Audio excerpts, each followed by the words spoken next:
Hey, Magic friends, welcome back. This is your captain speaking here on Capnclyde's MTG, and today we're up in Jumpstart. So we'll do a review and investment, and why now? Well, guess what? Jumpstart's now going out of print as well. You'll notice yesterday we did one on Commander Legends. If you haven't checked that video out, go check it out. Uh, Jumpstart is now going out of print. Why is it going out of print now? Well, pretty simple. Jumpstart 2 is getting ready to come out. So, without further ado, before we get started, remember, like, subscribe, hit that notification bell, put some comments down below to help feed that YouTube algorithm, get us some views as we try to make our way to 1,000 subscribers. Trade tables and seat backs to fill up right position, boys and girls, as we take a look through history of Jumpstart. So, as we go through and we check out this box, oh, don't forget we have a new Patreon.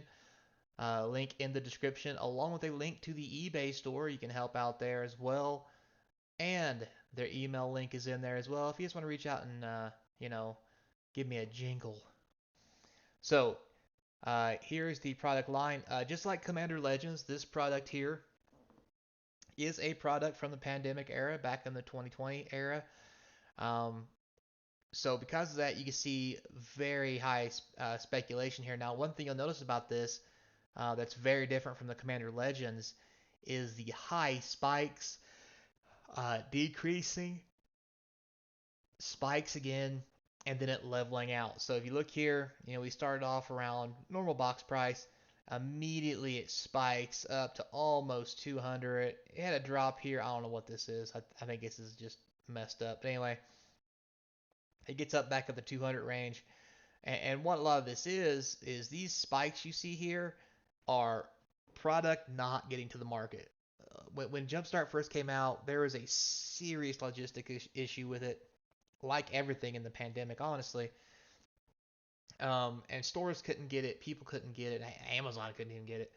Um, and because of that, it threw a big wrench in the whole logistics of what sets were printed when, how much got printed, so forth and so on.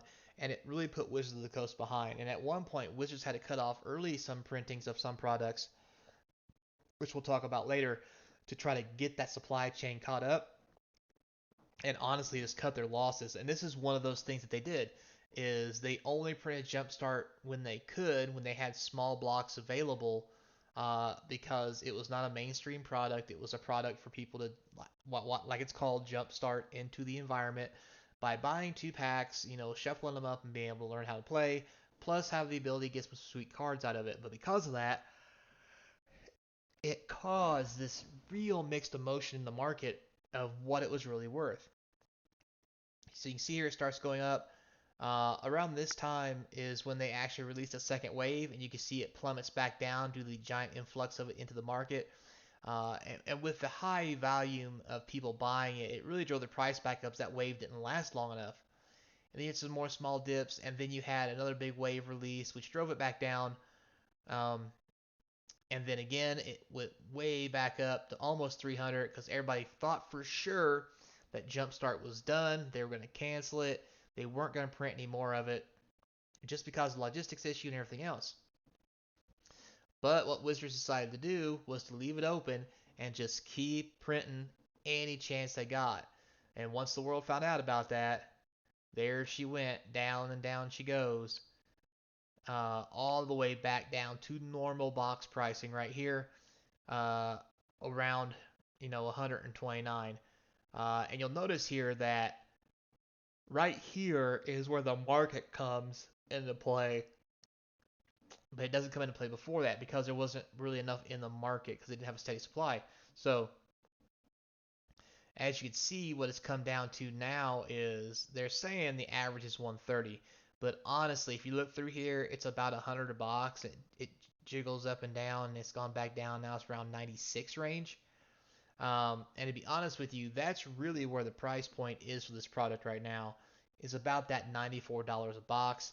And I'm here to tell you guys, there is still a lot of it out there. Um, is this something worth investing?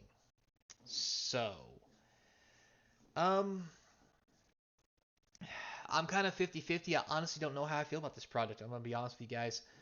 Um, I think all Magic products will age well, so at some point this will be worth money. I mean, it will go up in price, although by the end of this year, I don't see it much higher than 110, 120 at most. Only because there's so much of it in the market right now. I mean, they keep printing and they keep printing, they keep printing, and the whole point of that was they printed so much of it because they promised everybody would have it available, and they wanted to saturate the market with it. That way, that easy, cheap product was out there for people to get. Now, don't get me wrong, there are expensive cards in this, but the odds of you getting those expensive cards in every box is just not feasible because there's only 24 packs in a box. The packs are bigger, that's why there's only 24. Its pack is very similar to Commander Legends because the packs are so big and thick. Plus, you get a lot of lands. You only get one or two rares, maybe a mythic if you're lucky. Um, but because of it, it's priced a little higher because it's Jumpstart. So